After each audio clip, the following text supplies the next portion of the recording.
I have given 9 years of my life to the Austin Police Department. I don't care if you like me.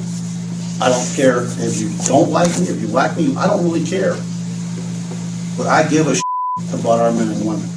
In August, the police chief had a big meeting with his command staff. It was a private conversation that he had with those 18 commanders. So a source actually got in touch with me, someone who was in that room and secretly recorded this conversation. And they wanted to share it with me to really kind of provide a different insight into what is happening behind the walls of the police department. If your heart isn't in this job, it's time to step out, either step down or step out before you, so you can leave with your integrity and maintain your integrity before we have to take action, because I'm not opposed to taking action against the commander. You guys know that. And we are at a crossroads in American policing. And the problem ain't the cops. The problem is leadership. We are hearing from the police chief at a crucial time for policing, not only in the country, but here in Austin. And he actually talks about two of the department's most controversial use of force incidents that have happened this year. The most recent is the violent arrest of that Austin school teacher, Breon King, by a police officer, Brian Richter.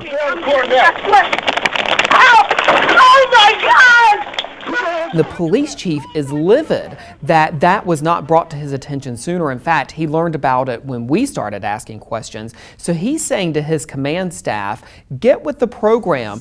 And I am sickened that somehow people are still trying to justify Richter. Nobody wearing stripes or bars or stars should even think about justifying a woman that the reason that woman got pulled out of that car is because she had the audacity to tell him to hurry up. Had that been a pretty white girl in her Sunday best dress, I don't think that Richter would have responded. Acting the same exact way, I don't think Richter would have responded that way. She wasn't going with the program. Who gives a You know what? Millennials ask questions. Get over it. That was such an easy stop to de-escalate. The second incident has to do with the shooting of David Joseph, who was a naked, unarmed teenager.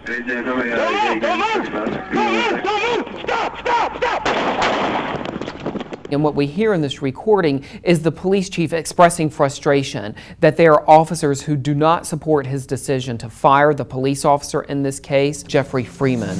You know, the union got all pissed off because I fired Freeman. Some of you might have gotten pissed off. I'm telling you right now, we have another Freeman tomorrow, guess what's going to happen? I didn't lose a minute of sleep.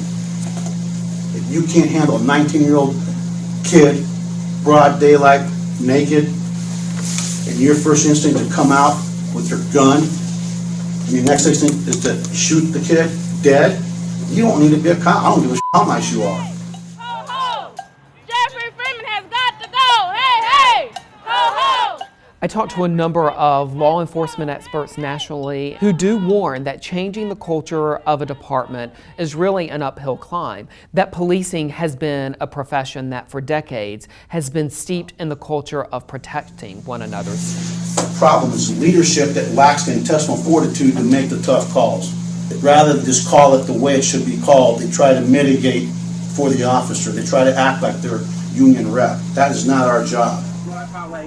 You'll see us in the middle of the street. What's interesting is that I asked one expert exactly how you go about doing that, and they said it begins with a closed-door meeting and a very honest conversation, and I think that's what we saw the police chief attempting to do. So I think over the next several months you could see some of that leadership team continue to move toward his vision, but I also think that it is possible that we could see particularly high-ranking officers retiring and maybe moving on to other jobs.